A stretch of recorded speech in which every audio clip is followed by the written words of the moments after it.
Good morning po. Masyano pinunag po. Good morning po, viewers and followers. Yan.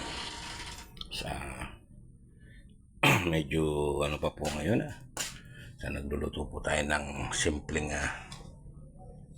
makakain. Yan. Hindi po kami mag-ano ng panangalian ngayon sa nagluto po tayo ng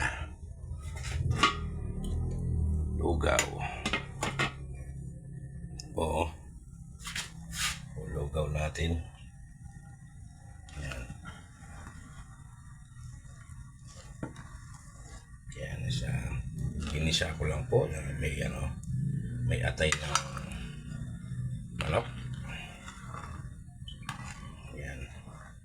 So, konti lang po yung atay niya, kaya yan, meron po tayong reserba na ilalagay na pang timpla. Yan, sa amin po kasi masarap po pag yung lugaw may kasawang tokwa. Yan. Yung iba po kasi yung linalagay na tofu and pork tofu. Yan. Pero ako po lang po ako ng tokwa. Ito lang po. Yan. Na-fried ko na po.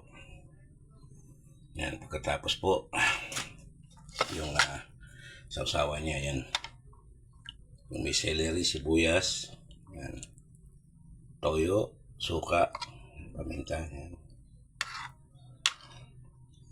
Yan ang sausawan niya po, yan. Maraming celery.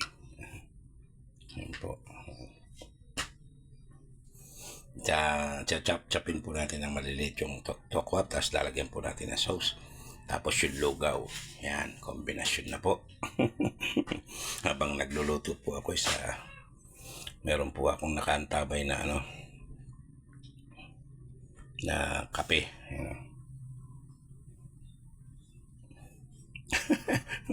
Kape muna po tayo. Yan. Maraming salamat po, viewers and followers. Yan. Thank you very much po sa pagsubaybay ng aking mga videos. Yan. Maraming salamat po talaga sa inyong lahat.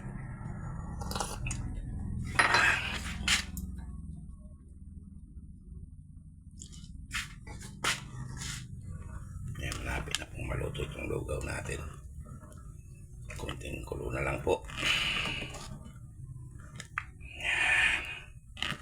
Naku, sarap nito. Lugaw. Tapos kalamansi. Tokwa, yun. Yung mga leftover po, nakalimutan ko yan. Pinix ko po, ginawa ko ng mga panggulay, gano'n. Leftover.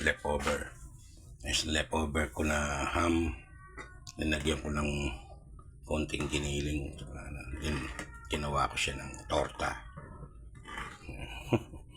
Leftover po, yan. Yan, Merry Christmas po, and Happy New Year po sa inyong lahat. Yan. Maraming salamat po sa inyong lahat. Thank you very much po. Kung siya pinunag po papasalamat po sa inyong lahat. Yan. Thank you very much po. Yan.